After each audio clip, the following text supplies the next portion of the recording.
Serious situation. They followed Elias up the stairs and into the Hyde Manor. The mansion was made of the same stone as everything else in town, though it was far larger and more spacious than the densely packed buildings of the city's poorer families. Even so, the space was quiet and subdued. Framed paintings on the walls looked to be gathering some of Hyde's ever-present dust, and many of the glowstone lamps were covered. It felt like walking through a crypt. They were brought to a sparse sitting room. It was as dark as anywhere else in the house, with no fire burning in the hearth. Elias prompted them to be seated, choosing for himself a stiff red armchair. His son sat down as well, though he straddled one of the stiff wooden seats the wrong way and never took his eyes off them. "We sent a plea for help weeks ago," Elias began. "I had begun to wonder if the messenger hadn't made it. Are there difficulties in the capital?" "You could say that," Zeke said. "We weren't their first pick, but we already had business out this way, so we made a convenient choice." Nightingale nodded in agreement. Technically, they'd only inferred the Hyde family needed help when they got to town, but it was close enough. "We're prepared to do whatever we can to help." "Such as finding that tunnel for you," Rook said, lowering his head respectfully. Elias nodded. "Finding that tunnel is something you'll always have my gratitude for. You have no idea what it means to me that you found it." "We thought it was your escape tunnels, but your reaction suggests it wasn't part of your estate's design," Rook added. "When I built my home, I chose a location with unbroken bedrock beneath. I suspect you may have found—" Elias shook his head. "The method our assassin used to get inside the compound. But I'm getting ahead of myself. We should start at the beginning." "We understand your situation is desperate," Zeke said, without having to lie. Every part of this house held desperation, from the cold hearths, to the dreary servants, to all the windows being drawn.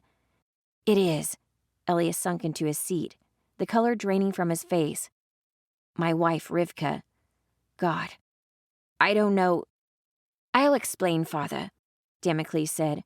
"A blighted guardian penetrated the city's defenses, slipped into the estate, and attacked in the middle of the night. Thanks to your help, we now have a good idea how it got in. One of our guards was killed before my mother arrived and destroyed it." Damocles paused, and only seemed able to continue with great effort, his words broken with pain. "She was bitten in the fight. Everything seemed fine until—" He trailed off. "She was infected," Rook supplied. "She's changing into one of them, isn't she?"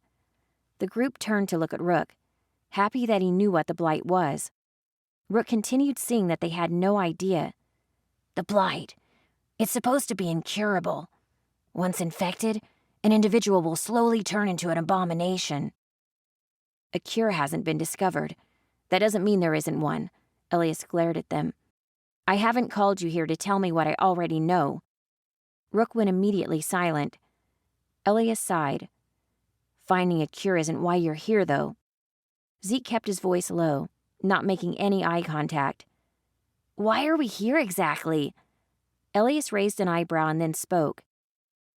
"You've fought these creatures before, haven't you?" "Yes," Nightingale muttered. She supposed that it wasn't a lie. "Princess Shalis of Alinea has told us that you're the experts about these creatures," Elias said. "Once an individual succumbs to the blight, they're mindless. Someone must have made that tunnel to get them into our estate." Elias swayed a moment, clutching the armrest of his chair for support. "Finding and sealing that tunnel will prevent further attacks by the same method, but it will not lead us to those responsible." Nightingale looked amongst her friends. "So, you want us to catch the person responsible for digging those tunnels?" "And getting my wife infected," Elias said with a scowl. Damocles put a hand on his father and looked towards the group. "There was an incident just a few days before that might be connected to all of this. An explosion in the iridium mines. We haven't had a fatal accident in ages, and it comes only days before the attack. It feels like it must be connected." Zeke bumped Nightingale briefly with his knee, meeting her eyes. She nodded, and he looked back. "We can help," Zeke said, standing. "Is your wife—" Elias rose as well, and his voice was like steel. "Rivka's still alive, but her condition is no concern of yours. Focus on this." Someone has tried to assassinate Balthazar's appointed duke. Any outcome other than swift retribution will greatly weaken your control over the region. I will assure that. We'll find the one responsible, Nightingale nodded confidently, though she was a little more subdued than usual. I promise you. Thank you, Princess. Your father and I have a history. I can see his passion in your eyes.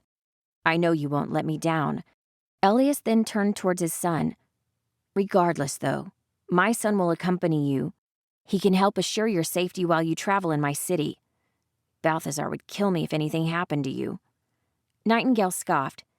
Everyone keeps saying my father would do something awful to them if I was hurt. What's the deal? Elias smiled. They're just being honest, Princess. Many are still suffering from the death of your brother Dominic years ago. Come with me, Damocles said as he strode towards the door. We don't have time to waste. Nightingale wanted to inquire further, but thought better of it and turned to join Damocles.